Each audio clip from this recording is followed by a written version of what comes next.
What's going on, everyone? Chris from Pickdawgz.com here with the Wraparound. We're going to be breaking down the NHL action going down on Friday, November 10th, 2023. Before we get into it, though, if you like this content, make sure you drop a thumbs up and subscribe to our channel. And if you're looking for my best bets, including my daily $19 best bet and my NHL breakaway, make sure you head to Pickdawgz.com and click the Premium Picks tab at the top of the page. I also have something new and exciting coming up here at Pick Dawgz very soon. If you are a big bettor looking to hit the books hard on the ice, you'll want to check out my all-access Power Play Pass. Now, I'll be honest, this service not for everybody. This is for the bettors that are dropping $1,000 or more per game on the NHL, and for the people that want that elevated top-tier advantage to get a man up on your book.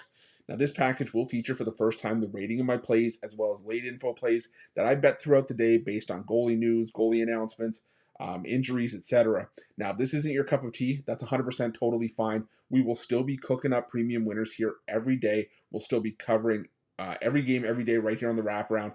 But if you want more information, text 775-636-7674, and we will get you hooked up. Anyways, NHL action on Friday. You ready? I'm ready. Let's get into it.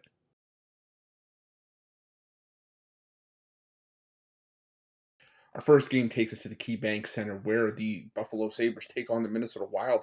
And these are two teams that I've really had a hard time trying to figure out lately. But the Minnesota Wild, the problem for the Minnesota has been this season has been the goaltending. I mean, you look at Minnesota's goaltenders right now. Sure, they've been playing a little bit better as of late, but Philip Gustafson, Marc-Andre Fleury, both have been options that have been giving up goals in bunches. And the Buffalo Sabres, well, their goalies have given up a combined 12 goals in their last 3 starts. I think this is going to be one of those high-scoring, back and forth kinds of games. I could easily see a 5-4 kind of game here, maybe 4-3 at the absolute, least. But I think we're getting up and over 7 here. So give me the over 6.5 between the Wild and the Sabres.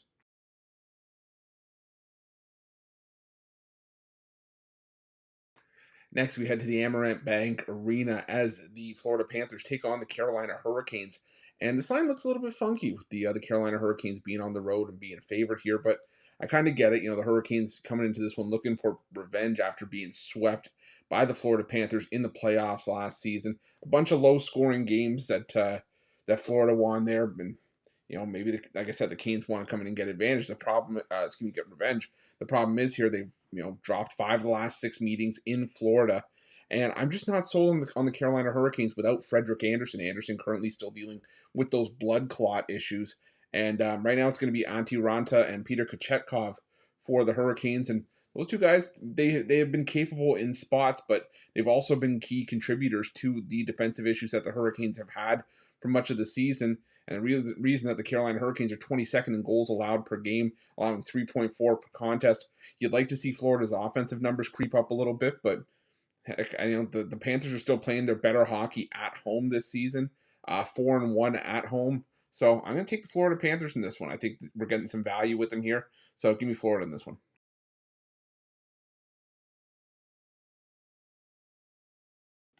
Next, we head to the Prudential Center where the New Jersey Devils take on the Washington Capitals. We just saw this matchup not too long ago in this same building, and it was the Washington Capitals that came out with a 6-4 win, and it was one of the crazier games that I will remember for some time.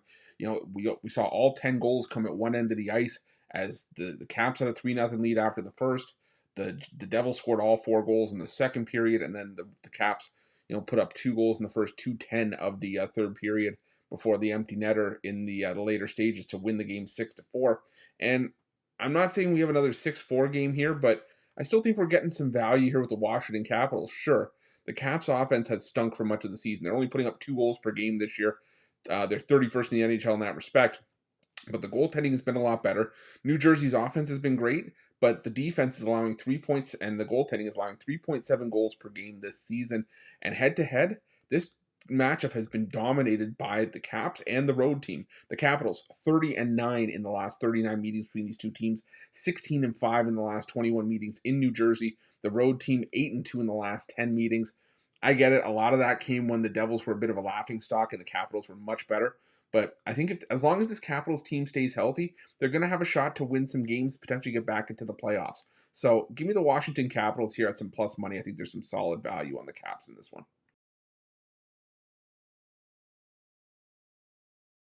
Next, we head to Scotiabank Arena where the Toronto Maple Leafs take on the Calgary Flames. And, I'll admit it, I'm a Leafs fan, have been my whole life. And I will tell you, there is something wrong with the goaltending right now. I love me some Ilya Samsonov, but he hasn't looked right. I've never thought that Joseph Wall was going to be the answer for Toronto, so it's still a little bit mind-boggling to me that he's still being considered as the number one. Maybe I'm being a little bit harsh, but the reality is that Toronto has played 7 games at home this season. They've given up 4 or more goals in all 7 games. So something's clearly wrong with the Leafs, and for whatever reason, it all seems to go to hell in a handbasket on home ice. On the other side, the Calgary Flames, well, you know my stance. If you've been watching the Wraparound, you know my stance on the Calgary Flames. Sure, they've won back-to-back games. They scored 10 goals in those 2 games, and that's all well and good. But prior to that, they couldn't stop a beach ball at times. And I think that you have one of the most potent offenses in the NHL in Toronto going up against either Jacob Markstrom or Dan Vladar. I don't like Calgary's chances to stop the puck here either. I think you can take an extended total in this one. I could easily see 8, 9 goals in this thing, but I'm going to take the over 6.5 in this one. I think it's an absolute gift that it hasn't hit 7 yet.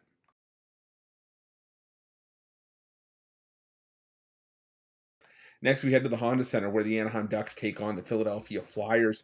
And the Philadelphia Flyers, well, I had them against the San Jose Sharks, and well, what did the Flyers go out and do? Well, they gave the Sharks their first win of the season.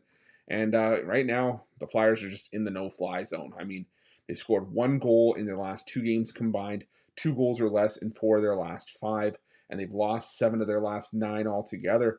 And while the goaltending was solid early on, it started to falter again, and we've seen this exact same crap. Sorry for my language. We've seen this exact same crap from the Flyers last season. They got off to a decent start, and then all of a sudden, everything started to really just fall apart. And I think that's what we're seeing from the Flyers again. The Anaheim Ducks, don't get me wrong, this is not an Anaheim Ducks team I'm going to go out of my way to back too often. But even in losing to Pittsburgh, they've still won 6 of their last 7 games. And they're playing some solid, 5 of their last 6 games. And they're still playing some solid hockey. I think they were unlucky to lose that game 2-0, and I think the only reason that game was 2-0 was because of an empty net goal late. Outside of that, they gave up 1 goal early and just couldn't break down the Pittsburgh Penguins. But I think they can break down the Philadelphia Flyers here. The Ducks have still been playing some solid hockey on home ice. Give me the Anaheim Ducks on the money line in this one.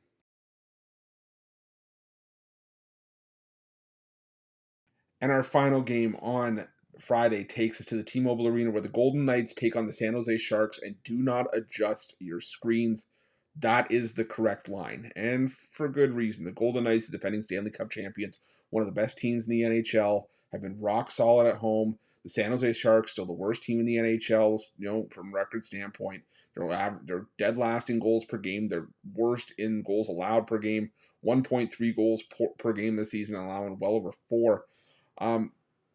And I'm not faulting anyone for taking the Golden Knights here, laying on the puck line or laying -2.5. I'm not gonna be the guy to tell you that. I'm gonna be the guy to tell you why I'm gonna take a shot on the San Jose Sharks. Does this play make sense? Absolutely not. I mean, the Sharks are on a back-to-back. Like I said, the Golden Knights have been solid. The Sharks are 0-5 on the road. But I can't tell you. This is me just talking to you just as a better one person to another. I cannot tell you how many times I have seen in hockey and basically hockey and baseball, the 2 sports where you see the majority of money lines. How many times in hockey I have seen a team that's -350 or higher, -400, 450, whatever, fall as a favorite. Just not even fail to cover the puck line, just lose outright. The San Jose Sharks are playing with some confidence right now. All of a sudden, they've gone from a team that's lost 11 in a row to winning back-to-back games, something that right now it's just like they're tasting victory for the first time. And you look at the head-to-head between these 2 teams. These 2 teams have alternated wins and losses back and forth. They've traded blows in each of the last 6 meetings. Vegas won the last meeting 4-1 earlier this season. I know everybody doesn't believe in that, but sometimes the San Jose Sharks, they just get up for this game, and the Vegas Golden Knights go on a 5-game road trip after this, and maybe their minds might be elsewhere. Either way, you're getting plus 165 on the plus 1.5, plus 4. You're getting more than 4 times your money on the Sharks on the money line.